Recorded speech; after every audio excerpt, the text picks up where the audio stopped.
Bismillahirrahmanirrahim. Allah Taala bul dünyada kimge emne bergen bolsa, sınao üçün bergen bolot. Allah Taala biröge küç bergen bolsa, oşol adamga küçtü sınao üçün bergen bolot. Bul küç menen emne kılatdı. Alsızlarga zulümdük kılabı, je alsızlarga jardam berebe.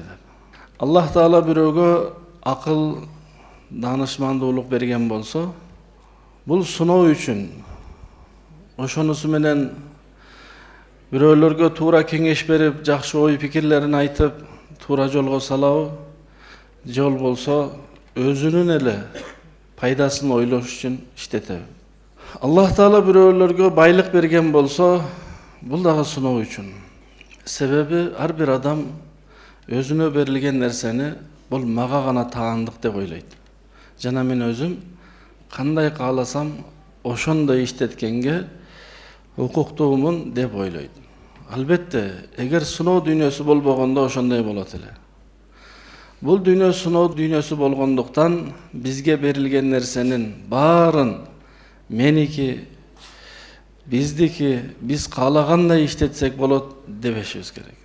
Байлык Аллах Таала берген болсо, бул жалаң гана өзүбүздүн кажеттерибизди, өзүбүздүн напсибиз каалаган нерселерди орундоо үчүн эмес, балким ошол байлык менен муктаждардын дагы кабарын алып туруу, алсыздарга да жардам берүү, муктаждарга да жардам берүү. Албетте милдеттүү түрдө бир жылда бир жолу ар бир мүмкүнчүлүгү бар бай адамга зекетти парыз кылып койгон. Зекет парыз, бирок жардам берүү өз эрки менен. Өз эрки менен муктаждарга жардам берип жүргөн адам сөзсүз зекет бере алат.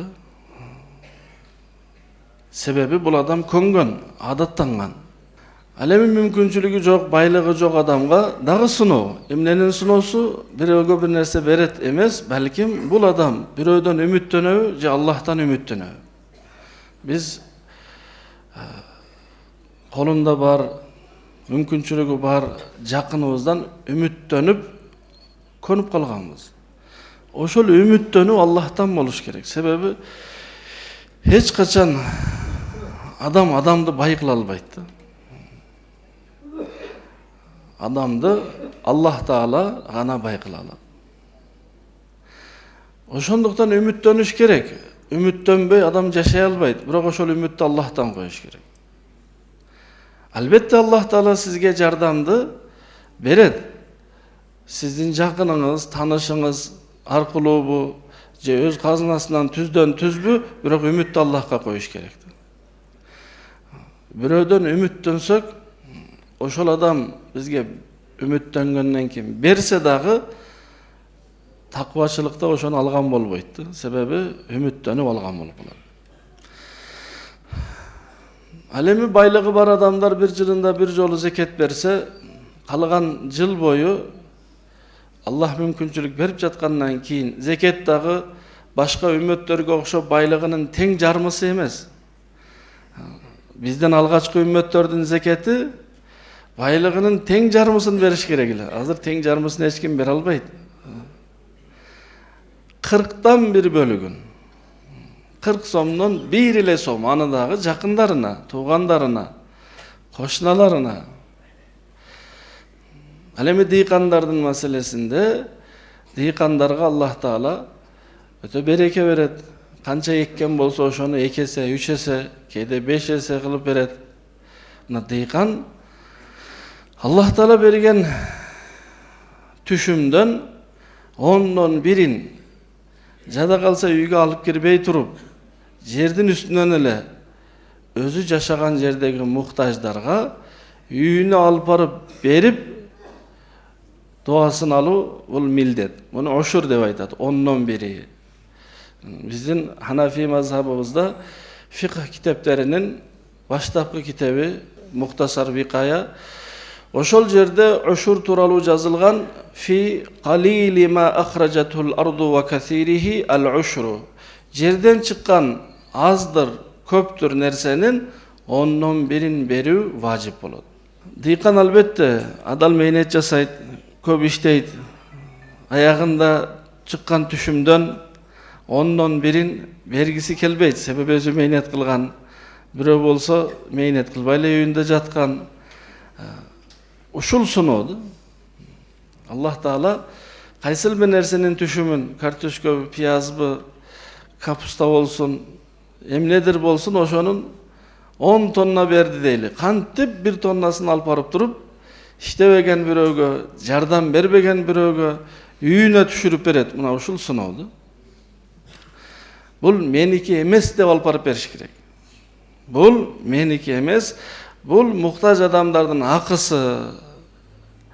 Oşul muhtaç adamlardı keliniz muna oşul жерден özüңüz kazıp alыңыз, terip alыңız, çoğultup alыңız dep koygondagı bul dagı bolboydu. Özüңüz terip, çoğultup, eң jamanındagı emes, ortoçosundan 10'dan birin bölüp, alıp barıp turup üyüne tüşürüp berip, rahmatыңızды aytıp, anan ketken bul öşür bolot. Men jakşılık kılıp jatam degen oyda emes, balkim uşunday öşür ala turgan adamlar bar eken, menin uşul öşürüm öttü, Allah'a şükür dep rahmat aytıp, razıçılık bildirip ketiş kerek. Sebebi uşunday bir doğur kelet, uşunday bir uçur kelet, bay zeketini alıp alıp, ala turgan adam kıdırıp жүрген bolat. Bir dağı adam albaydı. Sebebi her bir adamın kolunda var bolat. Zeket ala turgan adamlar ötölü az bolup, zeket bere turganlar alarda ençilep koyat. Bıyıl men beremen dep.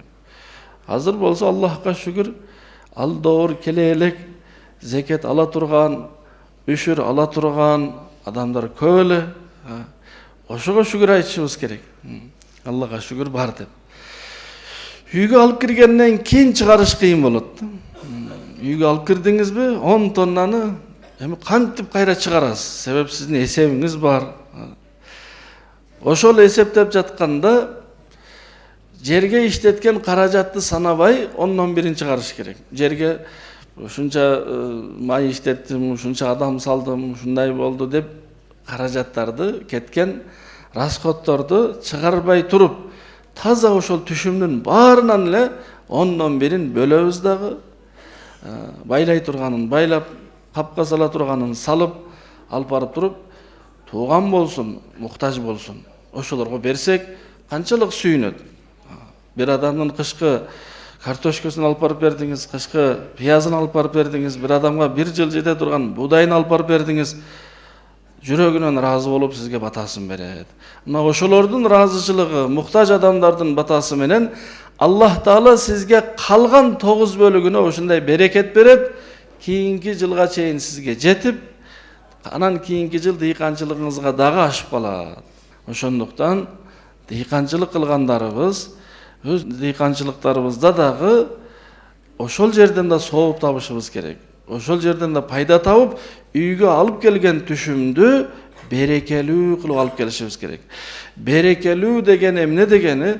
Сиз тапкан сиздин кажетиңизге толугунан жетсин, жетпей калбасын. Az bolsa dagı Allah Taala ушундай баасын берип койсо.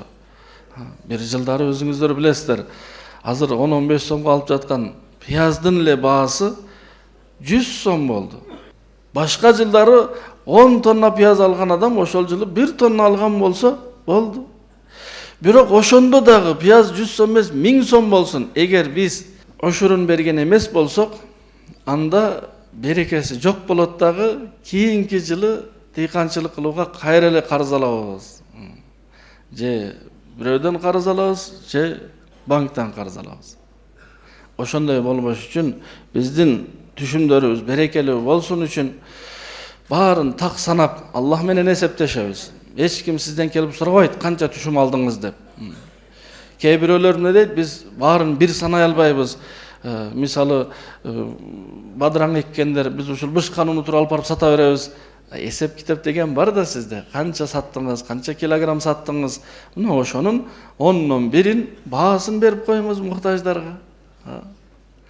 Ошол нерсенин картошка болсун, пияз болсун, өзүн бербесеңиз, баасын берсеңиз дагы болот сатып.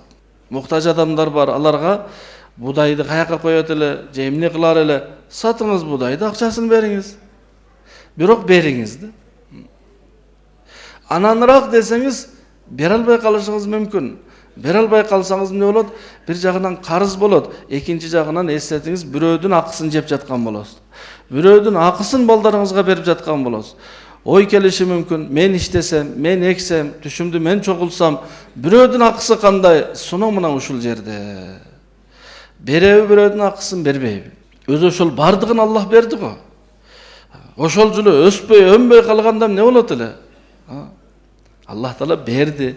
Бергенине шүгүрчүлүк мына ошол. Ошондуктан ар бир адам сыноодо туугандар. Бай дагы, кедей дагы, күчтүү дагы, алсыз дагы. Сынообуз ар бирибиздики ар түрдүү.